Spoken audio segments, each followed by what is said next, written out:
We are about to start right now.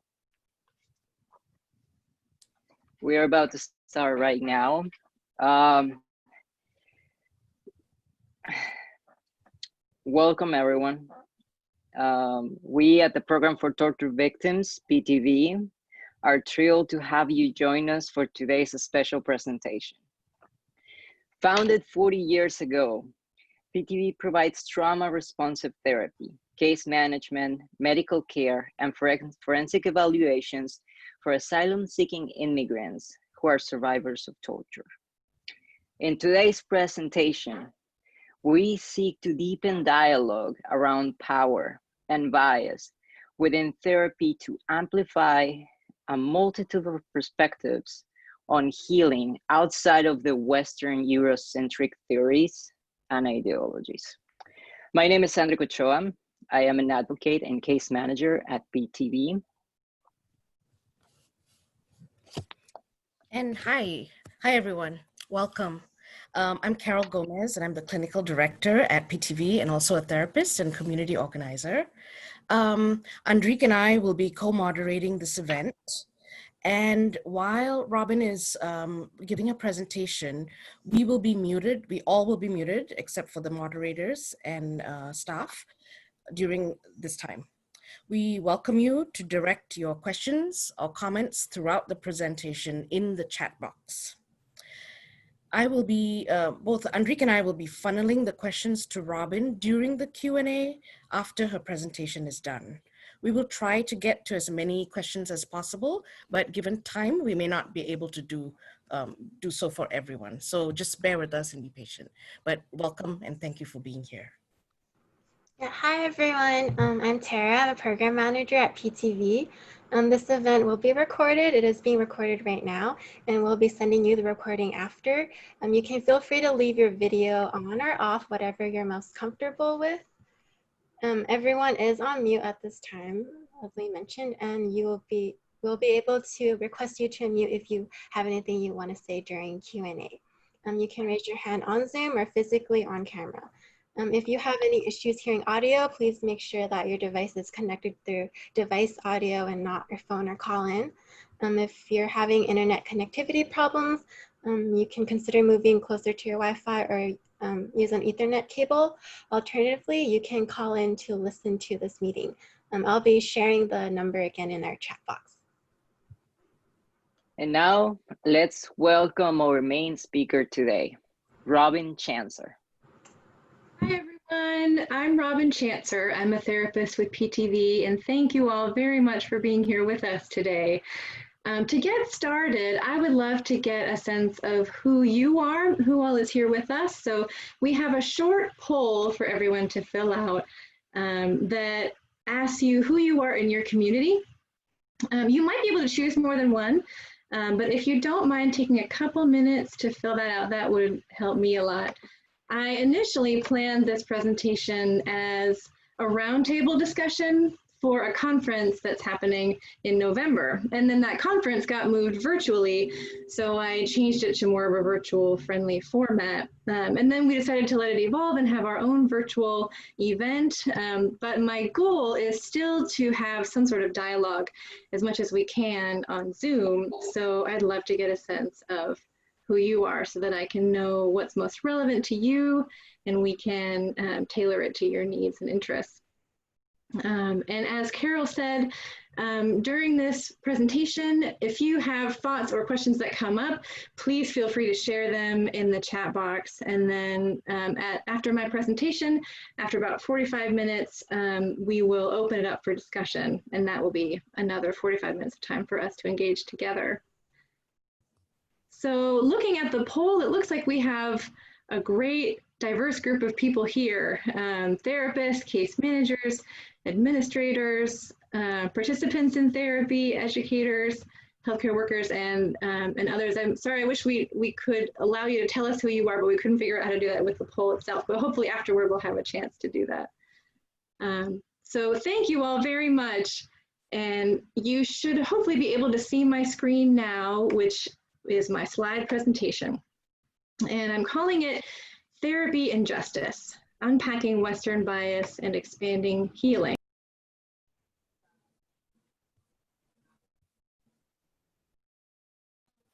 Oh, Robin, you're on mute. Thank you. I was moving my little menu here and I accidentally muted myself. So to get started, I'm going to give us a quote from Desmond Tutu.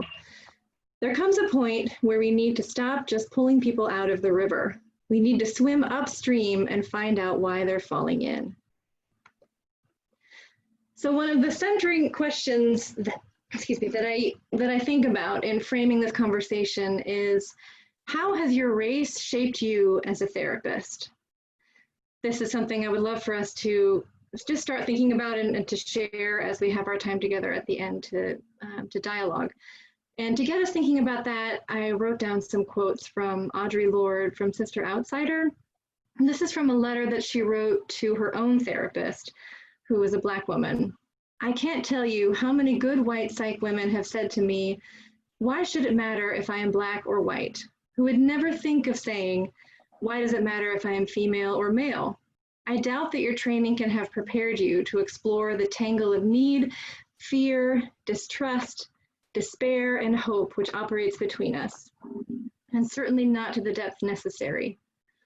Black women belong to a group of human beings that has not been thought worthy of that kind of study.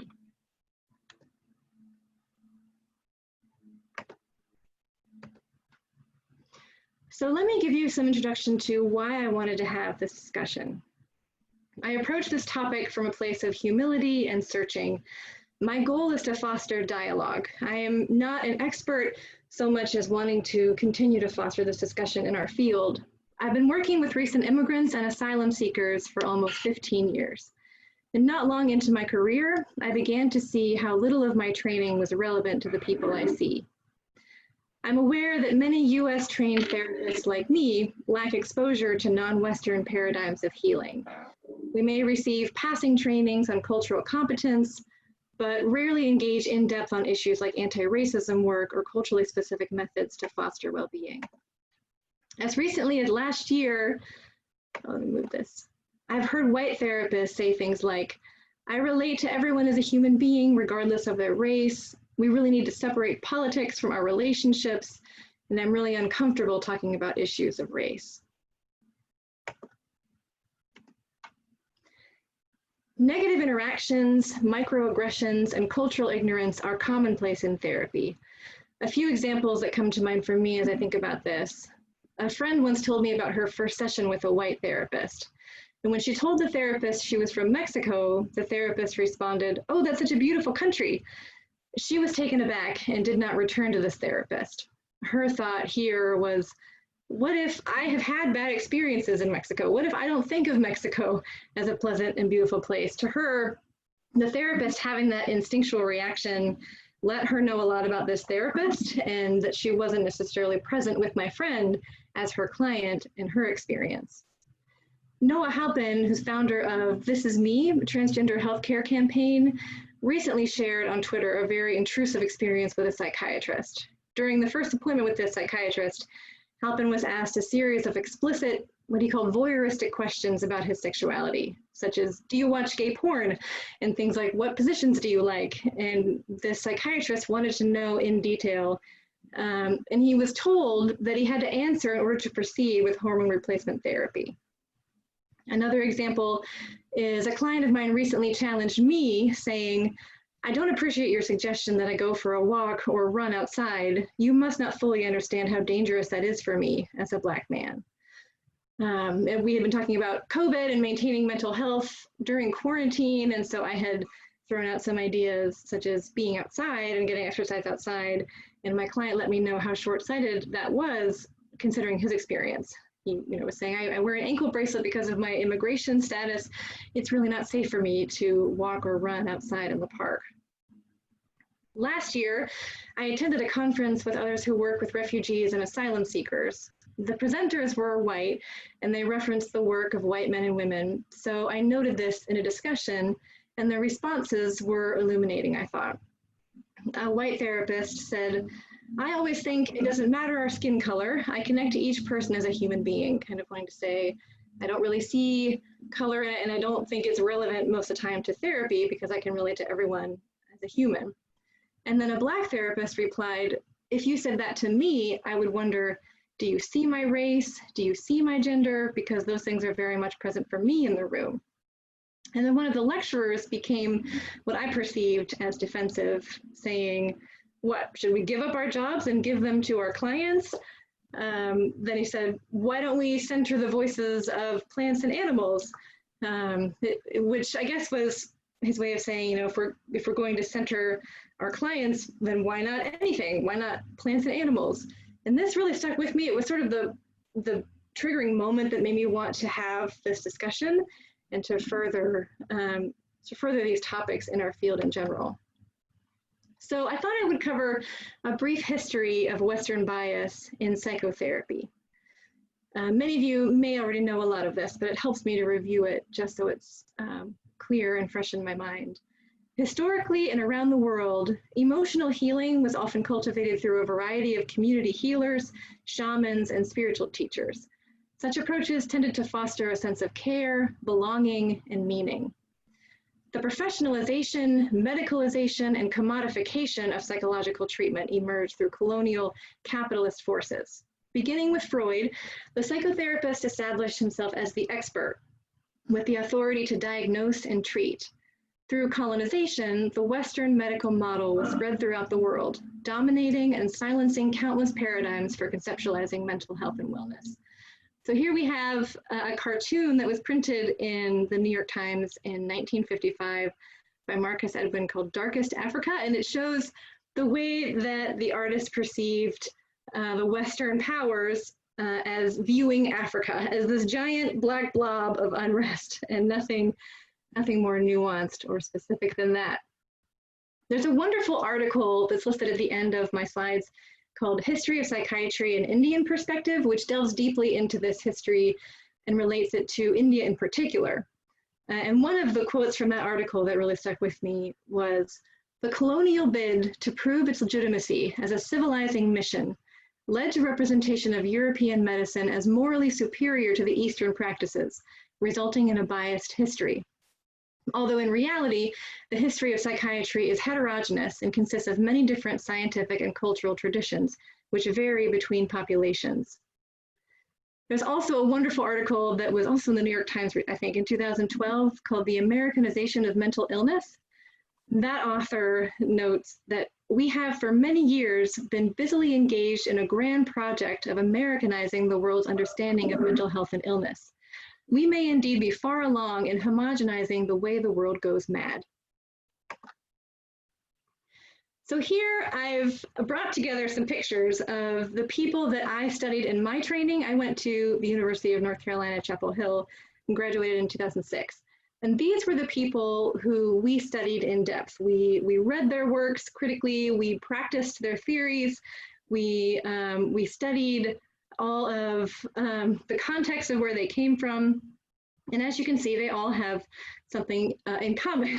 We have Sigmund Freud, Carl Jung, Joseph Campbell, the behaviorists Pavlov, Skinner, and Wolpe, Aaron T. Beck from cognitive behavior therapy, Irvin Yalom, group therapy, among others, John and Julie Gottman, couples therapy, Marcia Linehan, dialectical behavior therapy, Richard Schwartz, internal family systems, and Murray Bowen from systems theory.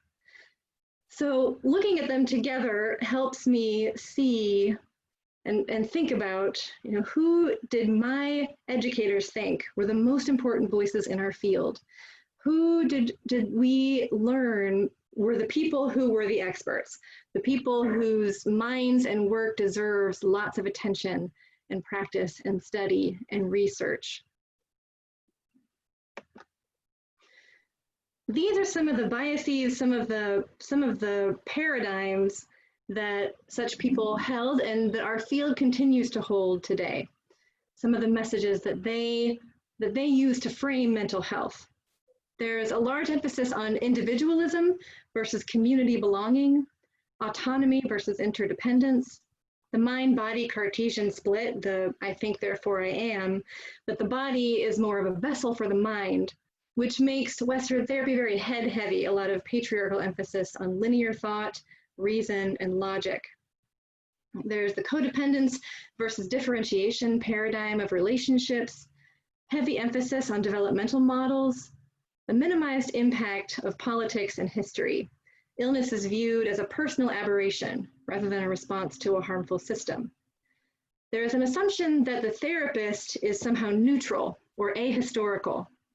There's a heavy focus on individual pathology and coping, and the centrality of the medical model, that illness is caused by biological factors more than, say, historical or spiritual ones. And right now, that's where a lot of our funding is going, trying to find biological markers for mental illness, for example. We might consider the absurdity of extrapolating such paradigms to the rest of the world. This hit home for me working with people who are asylum seekers from Guatemala, which is the population I have the most experience with. Guatemala has a rich cultural history, and then it also suffered brutal colonization and genocide, a US-led coup in 1954, which overturned a democratically elected president, then a civil war, which lasted more than half a century, followed by extreme economic poverty and gang violence. Many asylum seekers come from indigenous groups and were discriminated against in Guatemala as a result. After journeying to the United States, they often endure the grueling, dehumanizing process of detention, immigration check-ins, ankle bracelets, family separation, the court system, living without documents, and the constant fear of deportation. So with that in mind, how do you respond to a message like this from Albert Ellis? The best years of your life are the ones in which you decide your problems are your own. You do not blame them on your mother, the ecology, or the president. You realize that you control your own destiny. You know, the fact that he is able to believe that is very much racialized. It has a lot to do with who he is in his society, which is the top of the hierarchy. He's a cis white man, and he then can come to believe that he has full control over his life and over his destiny because he more or less he has. And he's been the benefactor of systems that gave him that privilege. So you know, these are things that we really can't extrapolate to the rest of the world who have not had that same experience.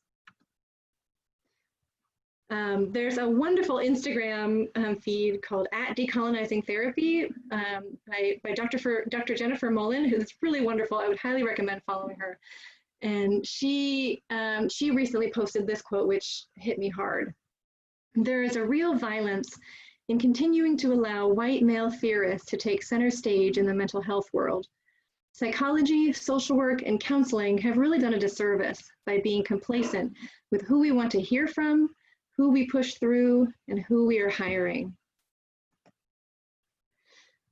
The fact that we then consider white male theorists as the standard bearers of our field has trickled down everywhere in our society and in our field, including in research and in treatment.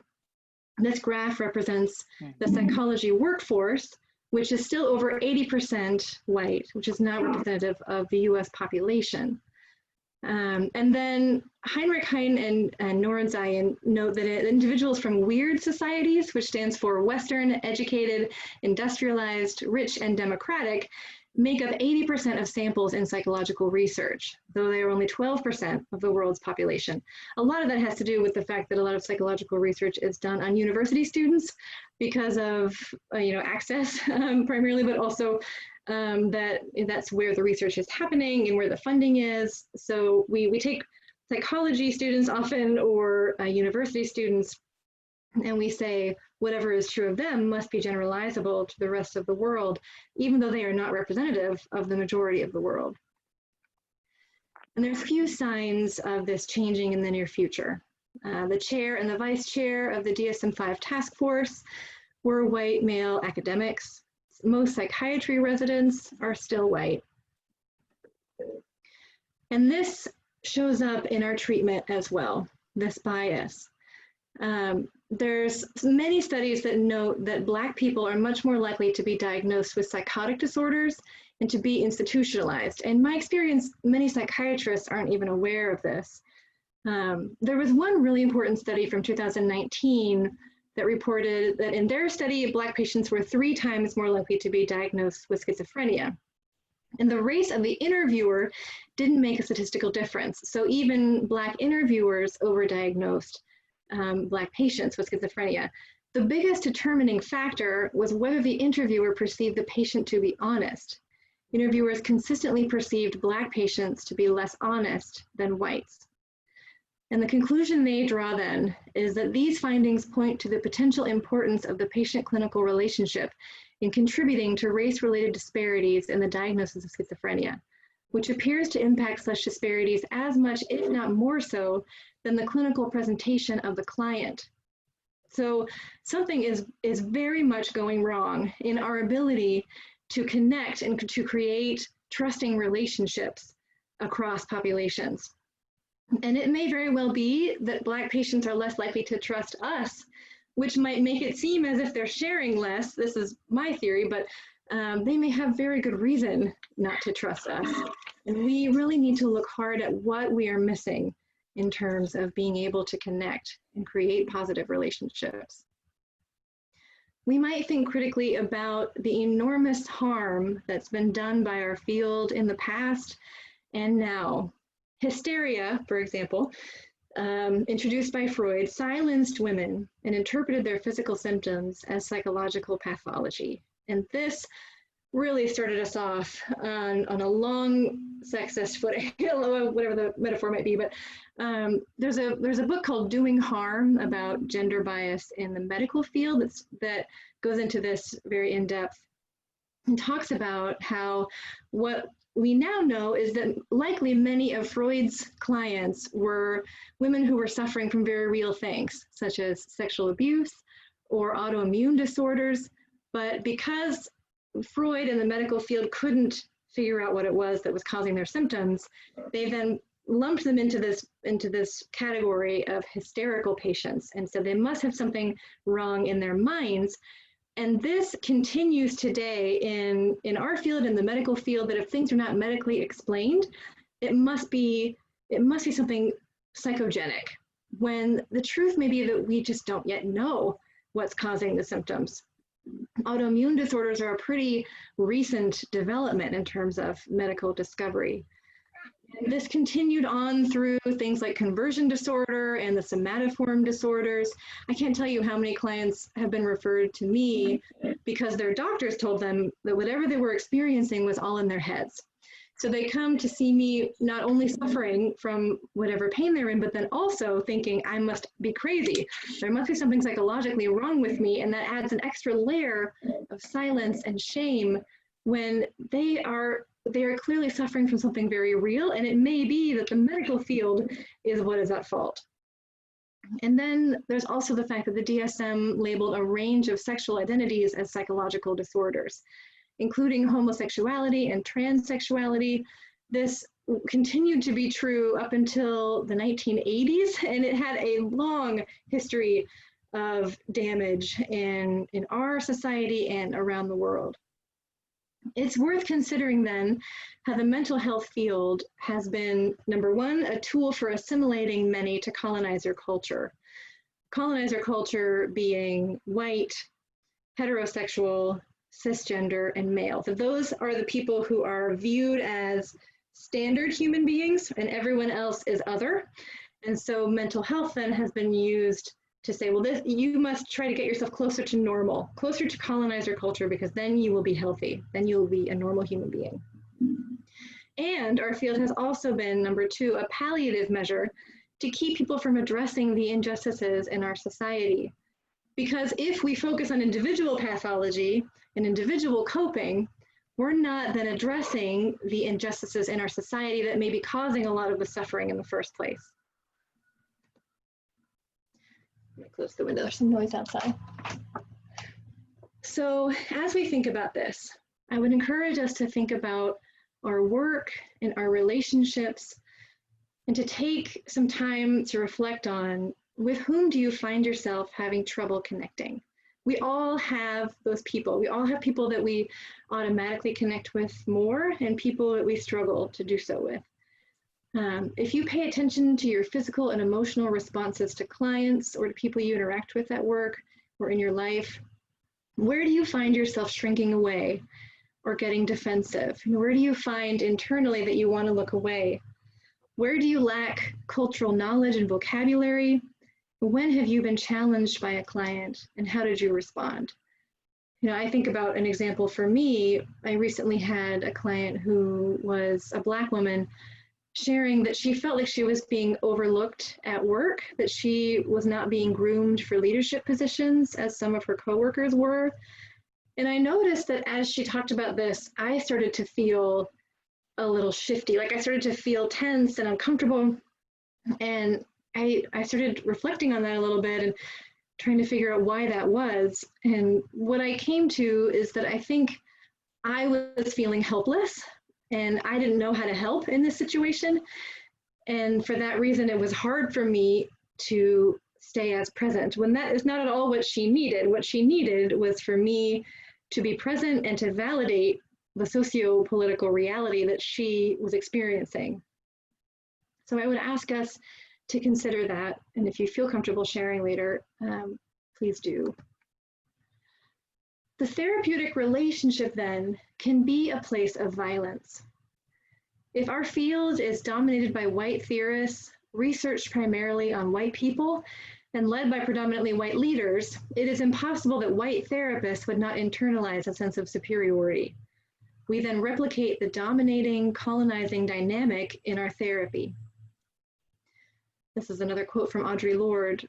The true focus of revolutionary change is never merely the oppressive situations which we seek to escape, but that piece of the oppressor which is planted deep within each of us and which knows only the oppressor's tactics, the oppressor's relationships. We habitually relate to our clients as if we are an authority. And on a practical level, we have tremendous power. We are an authority. We have the power to affect someone's medical record.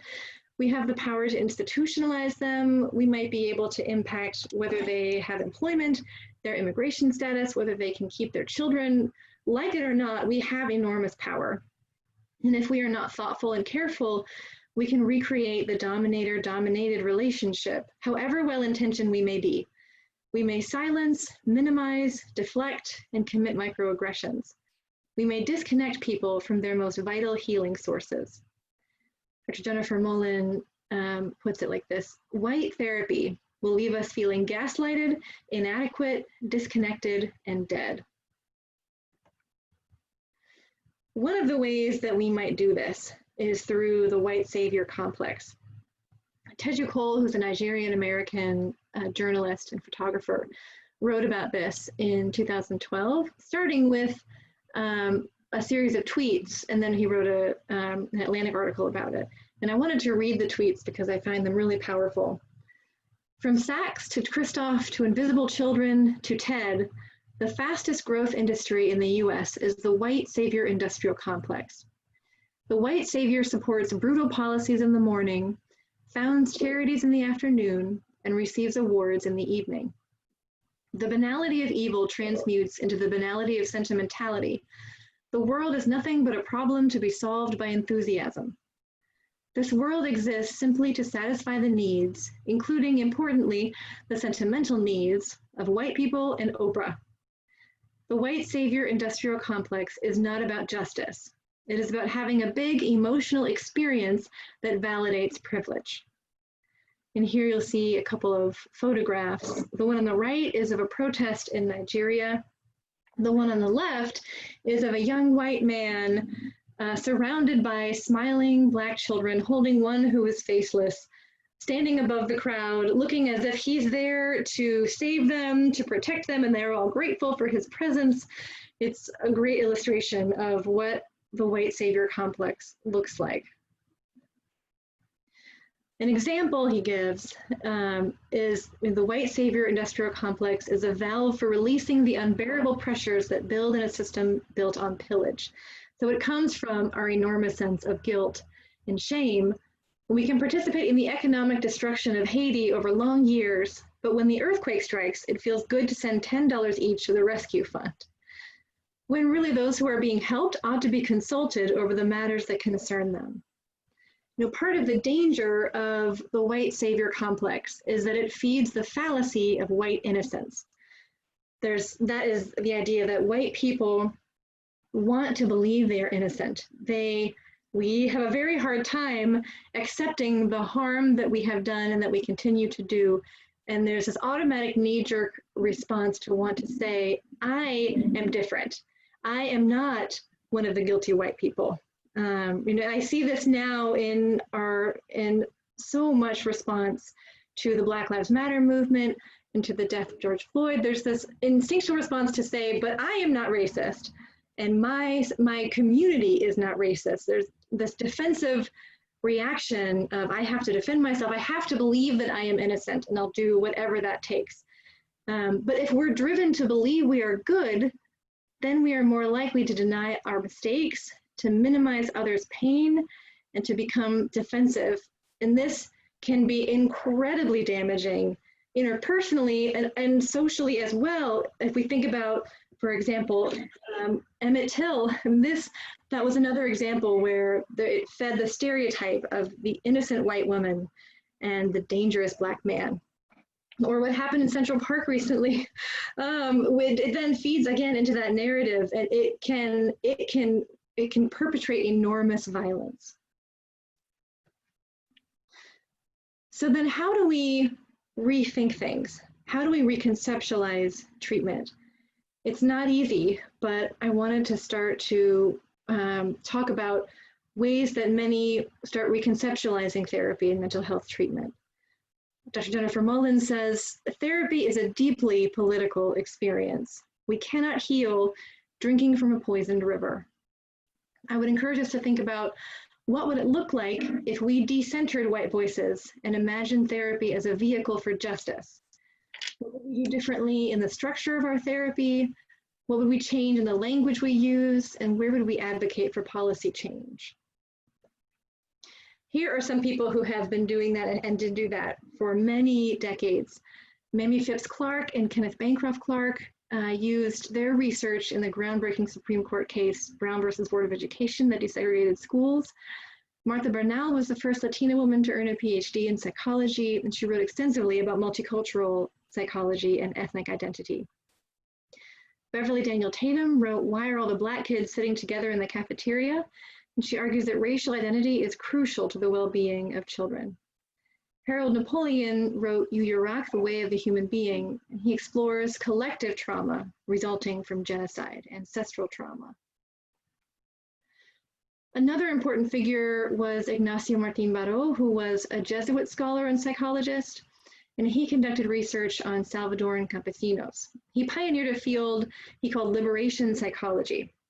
And his central question was, how can we make psychology more relevant to marginalized people who are the majority of the world? And he too says this is not easy. He himself will say, I'm not coming to you with a solution. I'm not going to lay out a step-by-step program for how we're going to do this, because it's not easy to figure out how to place ourselves within the process alongside the dominated rather than alongside the dominator. But these are some of the things that he explored and talked about in his works. He thought in terms of psychosocial or collective trauma rather than individual trauma, and socio-political therapy.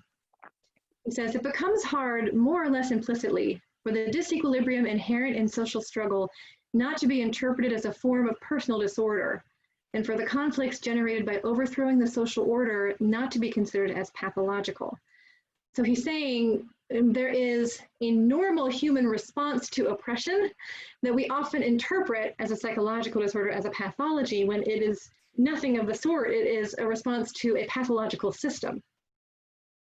The foundation for a people's mental health lies in the existence of humanizing relationships, of collective ties within which and through which the personal humanity of each individual is acknowledged, and in which no one's reality is denied. We cannot separate mental health from the social order. So he's questioning the overemphasis on individuality there. He talks about affirming and giving voice to the realities of the oppressed, developing a critical consciousness of the lies told by oppressors, reclaiming historical memory, and shaping a new identity for people as members of a human community in charge of a history. Taiwo Afwape describes liberation psychology as redirecting psychology away from a preoccupation with pathology, otherness, control, and efficiency towards an emphasis on social justice, empowerment, collaboration, and compassion. Psychology might then be better able to facilitate liberation and be less a potential instrument for oppression. This mural is up on the wall in Carecen, which is an immigrant advocate nonprofit in Los Angeles. And here they have a painting of Ignacio Martín Baró there being carried by a lot of people. Testimony therapy is another example. It was created by Chilean refugees who saw how profoundly healing it could be for survivors to tell their stories.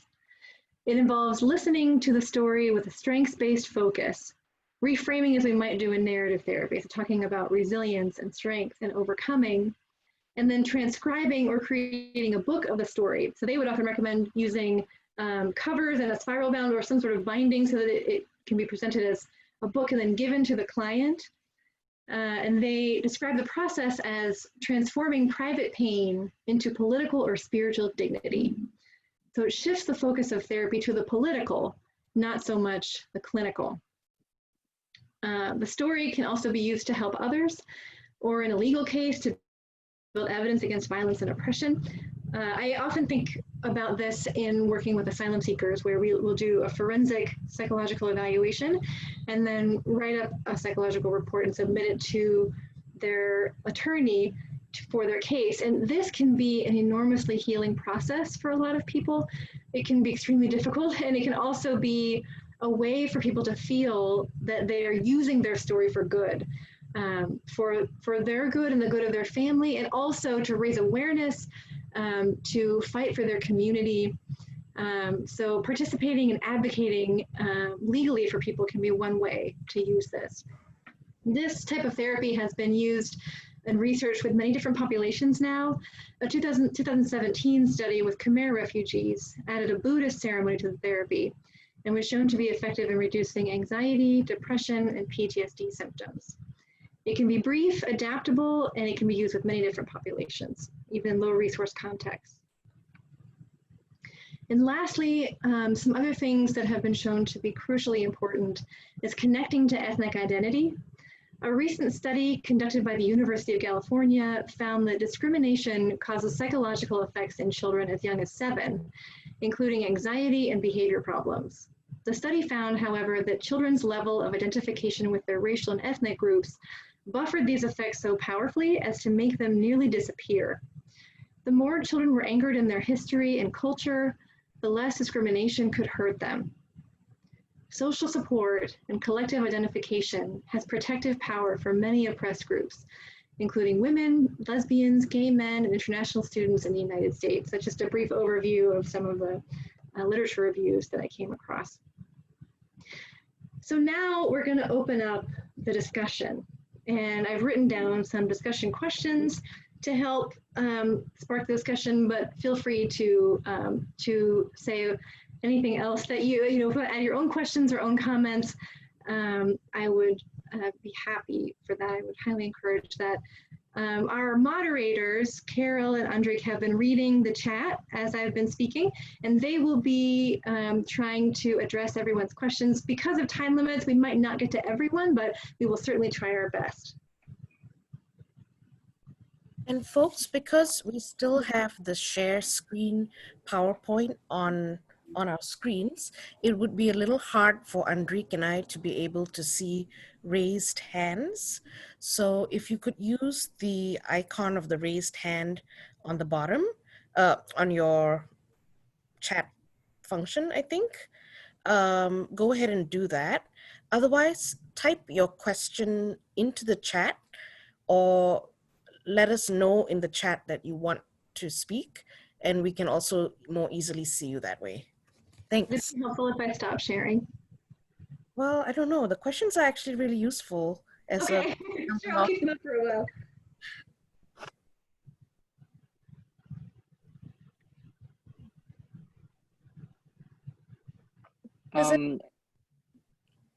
Andrik, go ahead. Yes, we have a question from several people. If the presentation is going to be available online for them to download or have access to the content, because they consider it very interesting, and they wanna further have access to it. Great. Yes, we are recording and we are planning to make it available via YouTube. Is that right, Tara? Yeah, so we'll have a recording available, and yeah, Robin, if you don't mind sending me your slides, maybe I could include that as well. Oh, yes, definitely.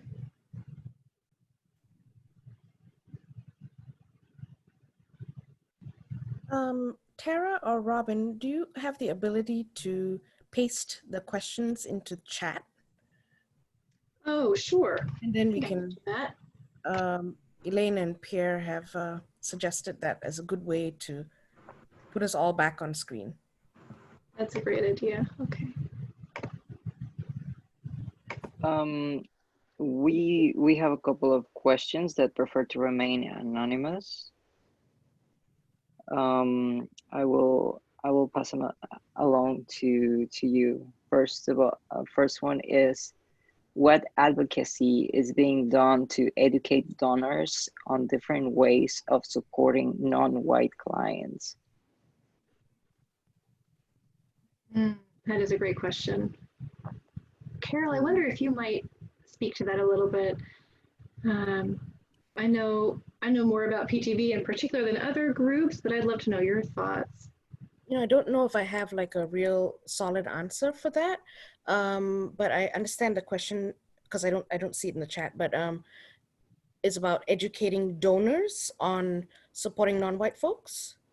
You know, I think it's state by state, different foundations and different state government funding sources have put out calls or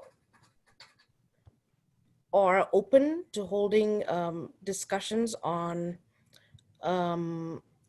diversifying the pool and bringing funding and making it available to typically underserved communities. However, it isn't that we haven't found an easy way to access donors in that are inviting us to the table all the time. So there are places that we can go in, but I think we've been trying to make a very hard effort into breaking through those spaces. And then once you get in those spaces, it's also the challenge of having your voice and your perspective heard, because those spaces are still typically dominated by the communities that are in privilege and power. And it's decades and centuries long of trying to unpack. So there needs to, I believe, be a lot more organization amongst ourselves as social justice advocates and people of color advocates to probably publish a lot more and to have our voices heard, because even as POC therapists or POCs in the mental health field, we're still struggling a lot to be understood and to be taken seriously, that the perspectives that come from a non-white paradigm are valid perspectives and have a really different way of entering into the healing relationship. So I don't know if that answers the question at all in any way, but I would certainly open it up to anyone else in this space that might want to contribute. We also have a second question, anonymous question as well. And this is, how can people of color, how can POC staff in white-led organizations undertake this work when it is so different from the status quo? Yeah, that's a great question. It is an uphill battle. It is very different from the status quo. I would love to open up that question to the group if there are any who want to share. I'd love to know what you see as useful tools, how you have advocated in our field as well, and what sort of support is out there too.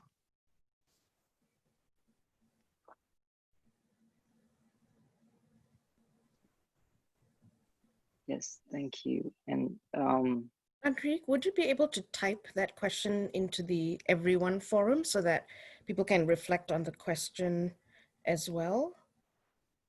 If Yes, of course. Thank you. Of course, I can go ahead and do that. We also have a couple of comments that I would like to invite the people who share them. One is public, actually, from Laili. I'm not sure if I'm pronouncing it correctly. Laili Kagani.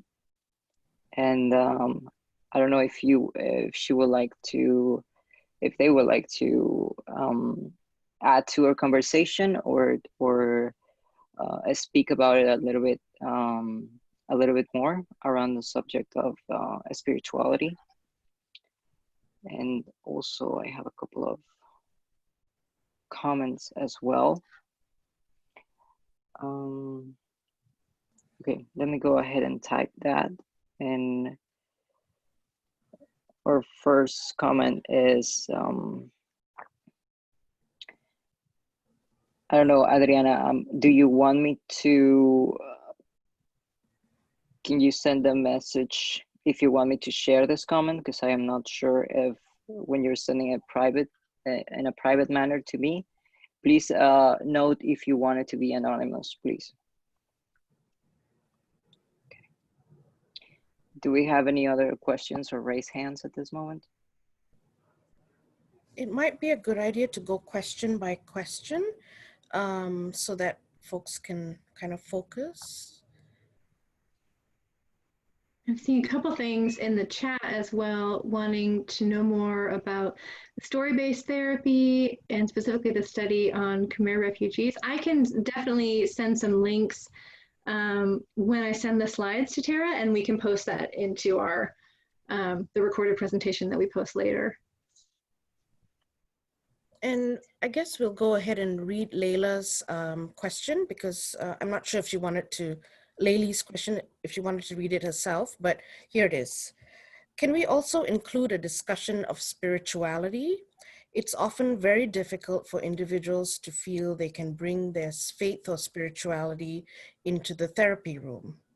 Oftentimes, spirituality and faith is treated as a cultural factor when it is beyond conceptions of culture for many individuals, although that can be one lens through which it can be appreciated in some settings. Robin, do you want to just tackle that? What a great question.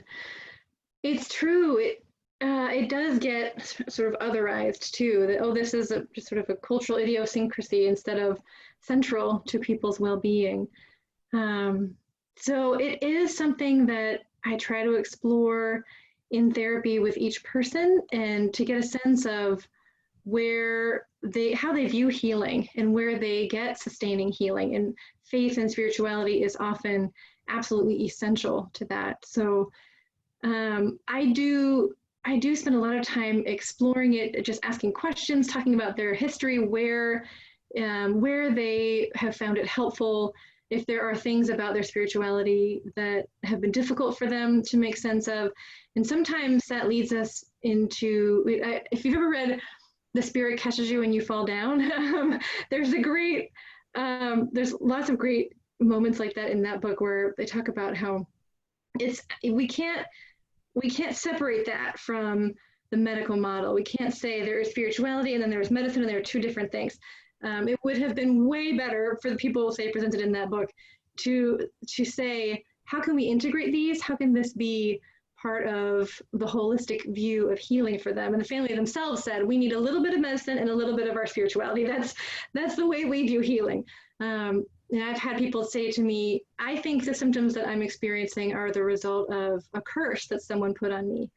And so, then I will say, I'm not sure that I have the skills to say, know what to do about a curse, but I would love to explore that with you. And maybe we can incorporate people in your community to help us. Maybe we can help put you in contact with people who themselves have a lot of, say, spiritual wisdom so that they could help guide you, things like that. It is something I'm always thinking about and wanting to explore more in therapy. I would love, if anyone else wants to share, I'd love to know how others incorporate spirituality into their therapy.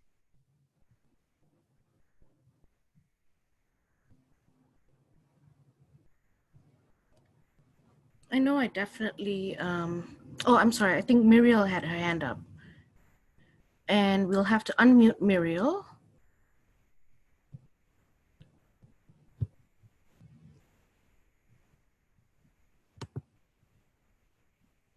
Go ahead, Okay. Muriel. Yes, thank you. I am not a therapist. I work with the International Rescue Committee in Denver. I'm the wellness promoter in the psychosocial support department. Just to small sharing about the stories and about the spirituality. I facilitate a program. It's been 3 years. This is the third year. It's going to be virtual this year, specifically with women of refugees, asylees, and asylum seekers. And it's based around stories. We just create, we're not doing therapy. We just create a safe space where women get together and talk and share their stories.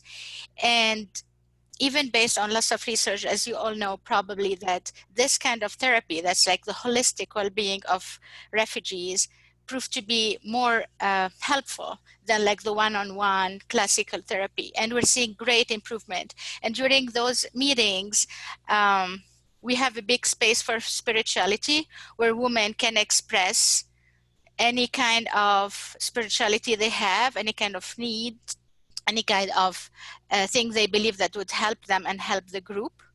And it's also very open to not only sharing stories through words, but we share stories through dancing, through creating art. And all those tools are helping the women getting those connections with other people and getting this support where they're not judged and they're not expected to say things that we want them to say, or to seek help the way that usually, like when you send referrals to, for therapists or counselor. And it's been an amazing experience for us and for them. Wow. Thank you. Thank you. Would anyone else like to add to that? I just want to share a comment that someone made, Michelle Taylor made, about the spirituality piece. Speaking of spirituality, we would invite a spiritual leader of their choosing to say a prayer or speak after the client shares their testimony. And in their organization, they offer testimonial therapy in groups. And in this case, with the Congolese survivors from the same tribe. And she described that the storytelling was beautiful. Large groups of friends and families would dress up, bring food, and honor the testimonies of great pain that the women had shared. Oh, wow. It's beautiful. Yeah. Anyone else want to respond to this spirituality question before we move back to the first question that was posed? I don't see any hands up. Do you, Andrique? I actually have an anonymous question, another one, and it goes like this. As a white therapist, I have been told I don't understand how Black relationships work by one of my clients. I am an emotionally focused therapist. When I try to prove for deeper emotions to undercover unmet needs, I've experienced pushback from some of my Black couples. While I get that maybe it is an issue of them not trusting me, yet I don't know how to deepen my understanding of Black couple relationships. Thank you for sharing that. I know it's not easy to talk about challenges like that, and I think a lot of us try to figure it out on our own without asking the question of each other. And so I appreciate you sharing that, because it really is important, and it's hard sometimes to know where to start. Would anyone like to share a response to that therapist? Any ideas for how to handle that challenge, to learn more?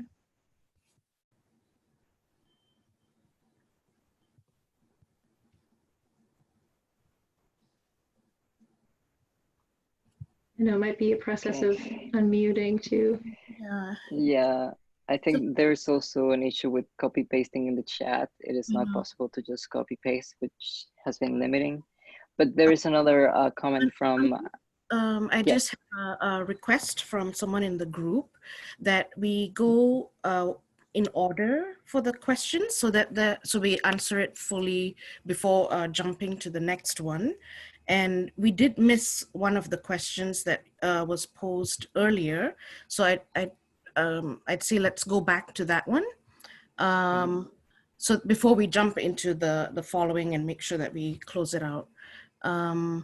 There was one question that was first shared about how, hold on, it's kind of hard to go through the chat with a lot of questions in there.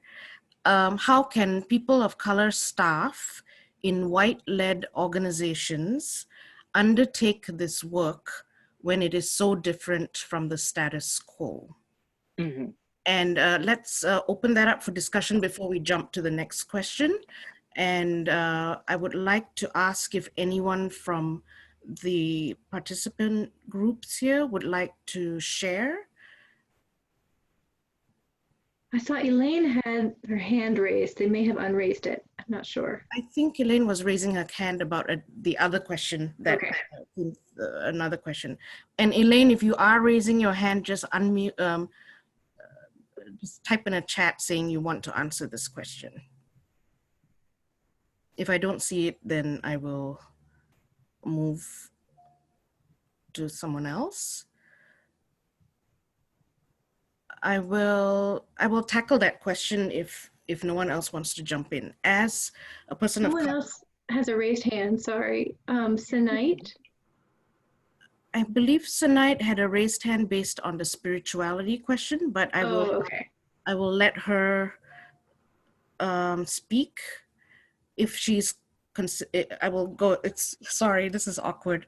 Can we unmute Sanite, please? I'm going to change the settings so that you can choose to unmute yourself if you would like. Thank you. This will make it easier. Yeah, that would be awesome. Sanite, do you want to respond to the spirituality question or to the people of color question?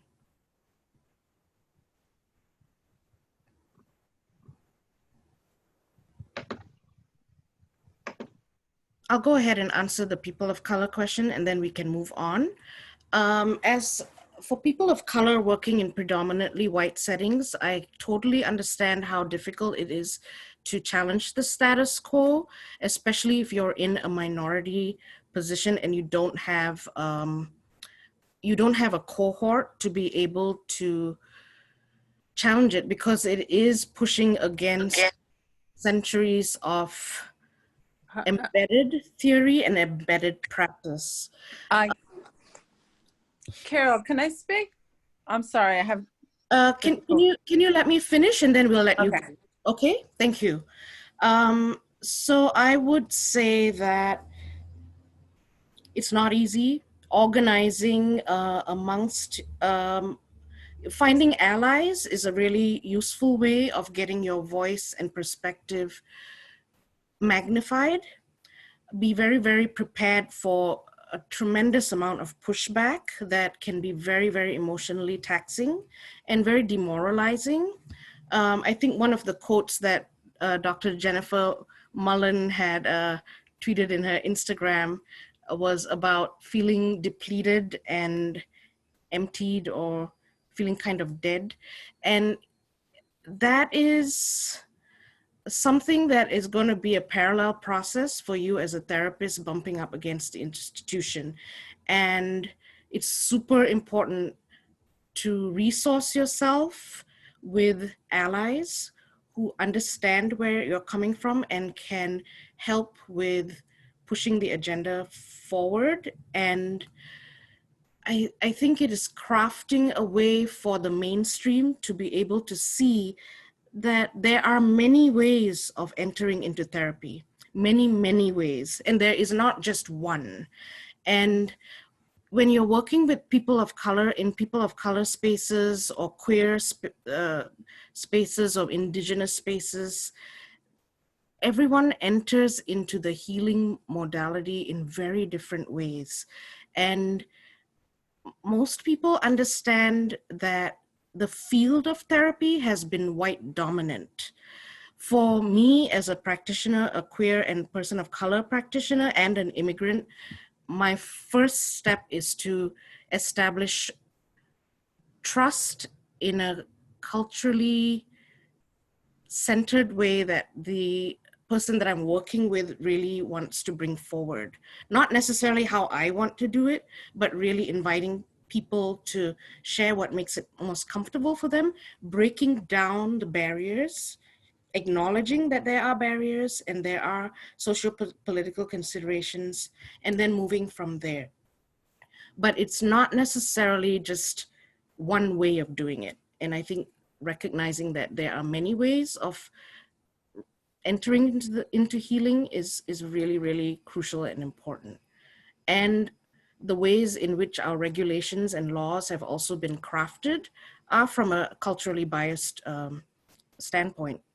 And this now is the time, and it's right, we're in a movement of civil rights revolution. This is the time for us all to be making change from top down, bottom up. So all of us, POC or non-POC, have to be taking this moment to really work together if we really see that there are problems in our system. So thank you for letting me vent. But Sanai, do you want to go ahead? Thank you, Carol. I don't know which one. I'm going to go to spirituality first, and I can touch a little bit as a social worker, therapist, what you say. I can second what you say. So the spirituality, we predominantly serve detainees and also immigrant refugees. So spirituality has been very important to us as an immigrant. Where we came from, mostly we depend on the spirituality. In other words, like faith-based organization is like the rescue mission for a lot of immigrants. So we make sure we do include it in the treatment model. There's a clinical look focused from A to Z, but we must also partner spiritual leaders like imams and priests and preachers, and they can just join us and all refer them out, whatever it might means to that client. So we tend to include it in a treatment plan, and spirituality has been one. It helps because it's, in other words, it's a social support. Spirituality has different definition to everybody, but it's a major role in our treatment model as spirituality. I just want to mention that, especially when people have no any other social support and they're alone, and that's the only way they can be getting hope moving forward. So besides this clinical loop, non-traditional treatments that could be also defined, community defined treatment model. So it's very important, and we found a really great tool to add it to our treatment model, especially to build a trust that tends to escalate or increase the amount of trust between the client and the clinician. That's what I want to add. Spirituality is how important for immigrant refugee communities. The second point, you're addressing different rules and, you know, the domain culture, how impacted the clinician settings or the therapist. We really have to look at it from the client perspective, what we do. We have to focus on the case and the client's challenge, what we're trying to achieve, what we're trying to address, despite the challenges within the operation or the management, whatever it might be. So if we just focus one-on-one relationship with the client and it's just keeping client strength-based treatment, that would give us more hope and support working with the client versus focusing on this administration or the boss and whatever culture we have, organizational culture we have to deal with. I'm just sharing this with you from personal experience, and I used to be one of the therapists in the wet setting clinic. It has a lot to do, intimidation, but also things get better when you change your perspective towards the subject. What's the case? What I'm trying to achieve? How do I help? Just you have to partner with the client versus the administration. I just want to add that. And thank you so much for giving me a chance. Thank you, Sanai. I know Elaine had her hand up. Do you want to go next, Elaine? Hello. Hello. Hello. I just wanted to make a couple of comments. And the first is about developing layers of natural leaders of the communities that we all work with within community-based organizations. In our experience that we've had through the institute that I founded, we have found that when we bring into the conversation natural leaders, they help us learn what their community needs, that I could never know all the different things that individuals need from different communities that I've certainly encountered around the world. So that is one of the things, is that how do you develop natural leaders to change the paradigm? Because I think natural leaders also help with the decolonization, which has been a top-down approach. And the second is I'm very invested, some of you know me, in body-oriented, and really keep looking at the individual holistically. So the one therapist who said she had a particular way of working with African-American couples, I would say broaden the scope, get trained in more modalities. The more things that you're trained in, the better you are equipped to bring in different things that may help the families and the individuals that you work with. And then finally, I have to say, my mom immigrated to this country from El Salvador. And one of the reasons why I also strongly believe in natural leaders, even though I'm a licensed clinical social worker, is that I know that she would not have ever gone to see a therapist. She had very great needs, and yet she also had beliefs about you keep things within the family. And so I think that's where the natural leaders come in, because sometimes the natural leader can reach out to someone who wouldn't be amenable to traditional therapeutic approaches. But I liked what Carol said when you were talking about the bottom-up approach rather than the top-down. Well, also I think that's the same thing with bringing in a holistic perspective, because I think if we look at things holistically, spirituality cannot be left out if it's part of the person's experience, and it's part of just being. So that's it. That's all I wanted to say. Thank you. Yes. There was another question that came out that kind of links to this one from Hui Pam, who has had to leave. He says, a story of David and Goliath, and can be overwhelming and feel hopeless. At the present moment, what do you think are some actionable priorities to decolonizing therapy in our field of refugee mental health and torture survivors specifically, between clinicians who are predominantly white in the field and clients who are majority Black Indigenous people of color, or Black immigrant Indigenous people of color? Robin, do you want to tackle that first? Sure. Yeah, it's true. Yeah, overwhelming is right. And David and Goliath is a great analogy. It's true that it's helpful to have some actionable steps, some things that we can put into practice today to try to do this. I think one of the great things that's happening now is that we're all educating ourselves more. I mean, if you see the New York Times bestsellers right now, a lot of people are becoming more aware and wanting to read more and wanting to learn more. There's lots of webinars like this that I've been attending to try to learn more and to hear lots of perspectives. I think doing that is something, and it's a really positive thing to take the time to reflect. I think another thing we can do is advocate at the policy level for change. You know, one of my coworkers is on the board of behavioral sciences, and she had a meeting with them recently where they put out the question: do we think we should let people with different immigration statuses get licensed? And she very strongly advocated, yes, yes, yes, absolutely.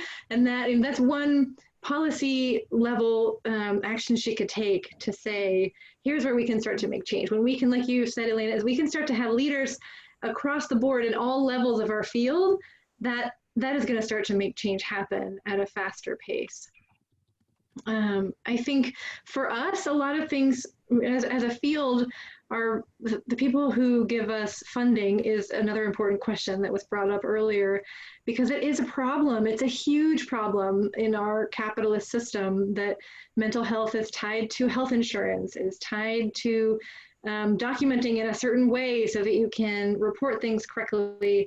There are so many therapists who don't make themselves available to people of low income or people who don't have health insurance. And I think we should all start to think about that critically and to think about multiple ways that we could make ourselves accessible other than people being self-pay or having to have health insurance. One thing PTV does is a lot of grant writing. So grant writers can be advocates. If we can find the right grants, if we can offer certain services at no cost to people in whatever way we can, then we can start to make mental health more accessible to the larger community. Just the fact that Dr. Mullen has her Instagram feed where she posts lots of different ideas every day, a new way to think about something, a new way to take care of yourself, a new idea for mental health, that you don't have to come to me and pay for a session to get some of this information. We can make it more accessible to everyone through lots of different avenues. Those are some things that come to mind for me. I would love to know if anyone else has thoughts too about how to start to change the system in an actionable way. There was a suggestion on a private chat on the chat asking if this group or members of this group might be able to stay connected in order to further the advocacy or the movement of this discussion is bringing about. And that could be a really good small or first step that we could take as a community if people are interested. And we could certainly host that type of a forum. That would be wonderful. I would be thrilled. Maybe we Yes, could that talk would more be about making that happen. great.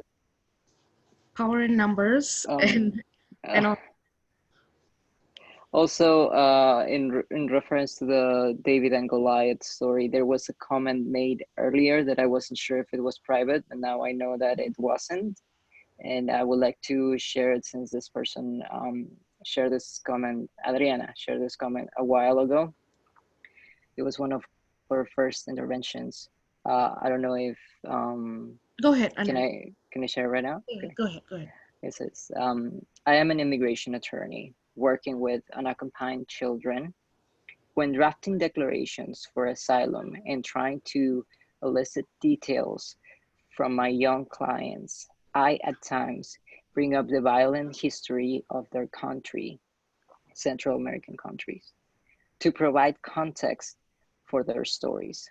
I get blank stares because they're unaware of their history. Essentially, it seems I'm trying to create a historical legal book for my clients. But if they are ignorant of their own story, any suggestions on how to approach my clients? Could I share an experience around that? If Yes, you can hear me. I was working with a client who had a similar, who fled their country because of persecution, but the way that they explained it was God punishing generations of that country for selfishness. And so I guess, I actually don't know if I have an answer, except for the way that I worked with that is that both could be true.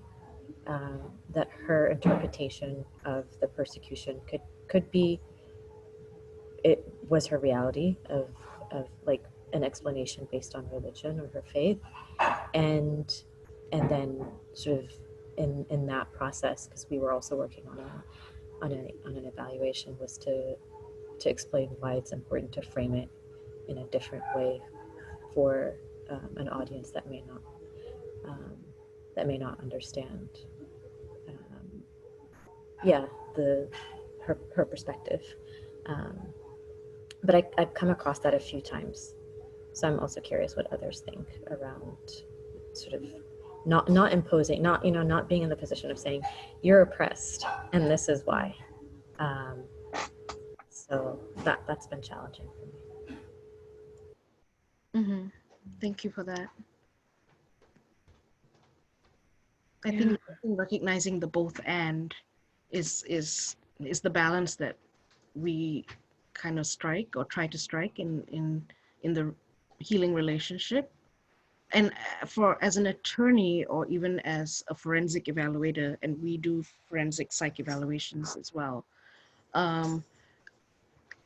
it's good to be transparent with our people, to let them know that, look, this is a strategy that we have to take to strengthen the evidence that is going to support you in the asylum case.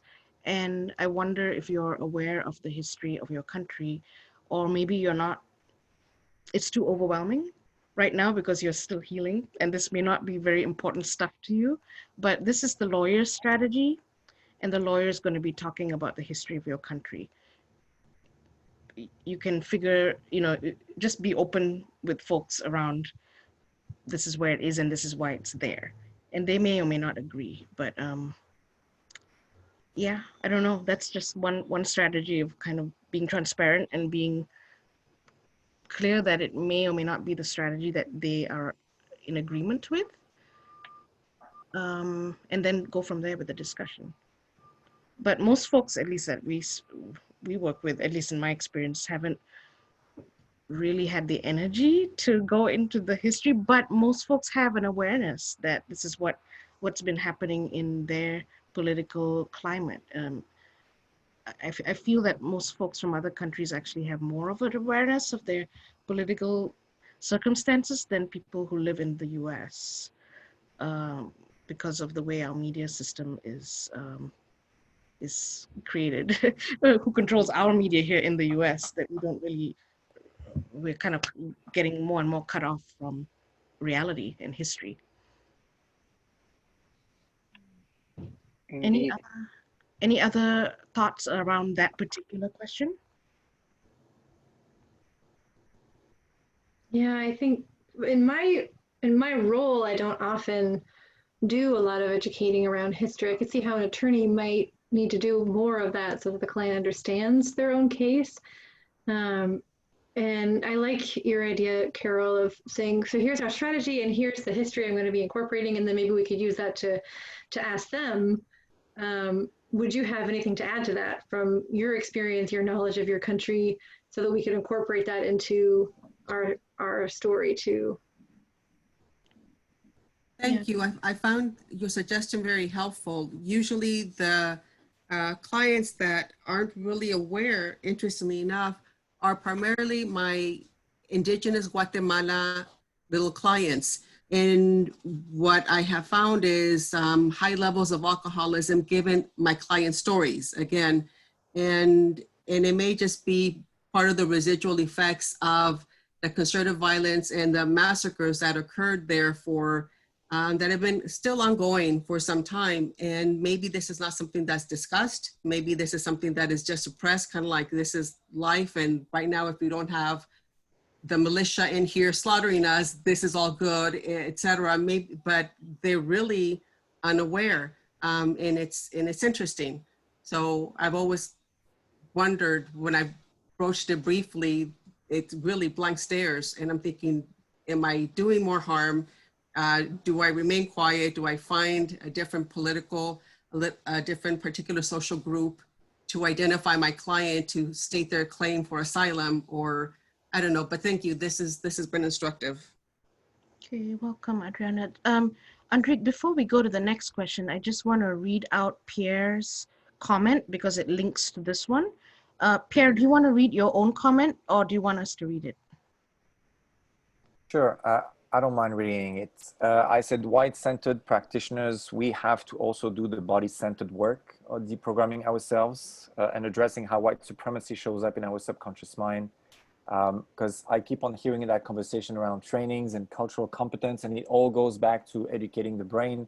I think it's very important that we, as white folks, really do the practical work, body-centered work, and really unroot all that programming that's been happening in the past 400 years. It takes a lot of work. I know I'm not aware of that many spaces who are offering that. I've mentioned Menachem's Grandmother's Hands work, which I trust everybody's familiar with. And I understand there's some practical exercises in there. But if anybody knows of where to do these exercises in a group setting in a more structured way, I am very much interested in learning more. Thank you. Thank you, Pierre. Yeah, Rasmus Menachem's work is really useful. And at PTV, we're doing a lot of theater as healing work with a number of different theater practitioners, and maybe, I don't know, it's theater for refugee practitioners. So maybe that might be a way. It's still, it's evolving, but it could be something useful. Enrique, do you have the other question that came up? Yes, this is an anonymous question. How do you help white therapists who might be unaware that they are taking on good or non-racist views about themselves in clinical supervision without them taking the defensive stance further?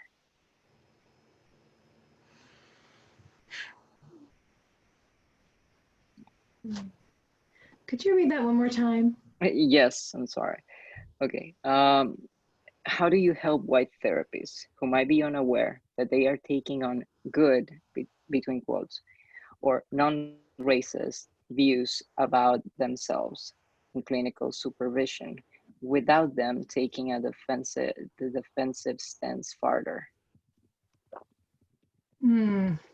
How do you address the white privilege point of view that therapists, well, I believe this is what the question is about.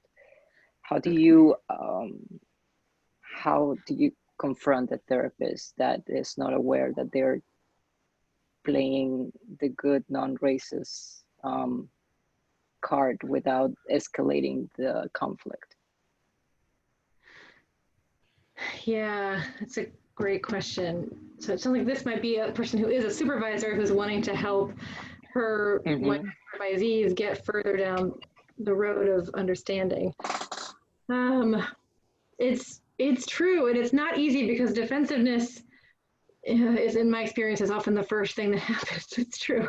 And I think a couple of the things that I've seen make progress in these conversations is sharing stories, saying, we might think about this, we might think about this person's experience and their story. Like when that person when I was at the conference and we had the group discussion and the white therapist said, I don't see color. And then the black therapist said, well, if you were to say that to me, here's how I would feel.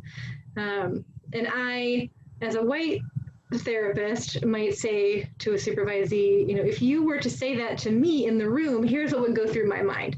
Or when I have seen people speak that way in therapy, here's how it seemed to go. Or you could read things together. You could say, let's read an article together and see what you think about that. Let's read this book together and see what you think. Or let's attend this webinar by a person who knows a lot more about this than we do and see what we think about that. To sort of align together in saying, maybe there's more to learn here, and maybe there's a lot that can be gained by a more humble approach of saying, I don't know everything yet, and I need to learn from people who have been doing this work for a long time, and here's how we can do that. Here's some people we can approach to learn from. That would be my first thought, but I would love to know if anyone else would like to add to that. I think the answer is also nuanced based on whether you're a supervisor of color or whether you're a white supervisor and your supervisee is white or non-white or whatever. How that also affects who you are in that relationship.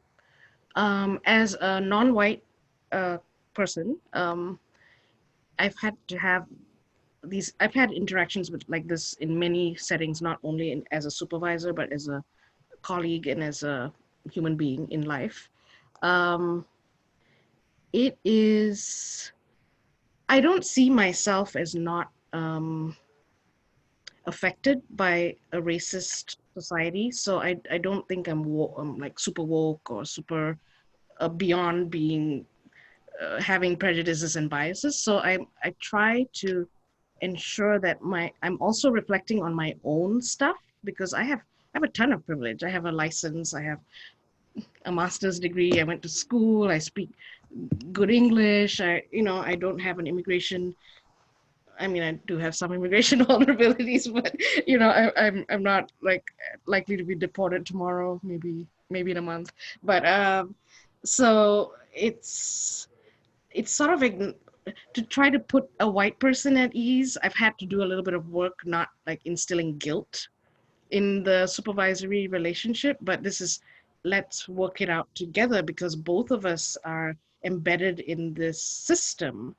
And I may not feel it. In my first line of interaction in the world is as a brown person.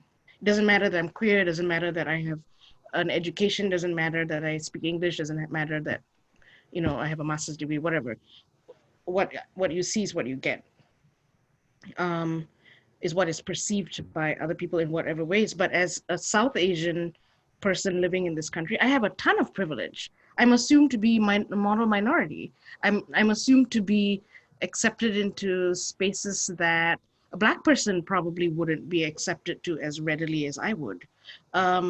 So I acknowledge that in the room with the person in denial and just unpack my own stuff, so that maybe it would invite the person on the other side to be able to see, oh yeah, well, that's true. So I may be woke, but I still have a lot of work to do. I have a lot of work to do. We all do.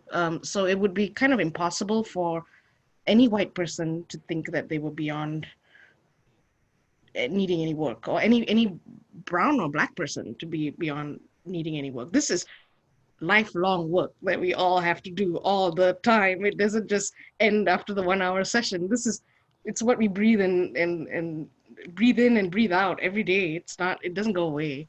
It's there. It's just whether you want to open your eyes to it or not. So I think inviting the person into that conversation is super useful, and putting yourself with that person as an ally to try to break down those defenses, if that makes sense.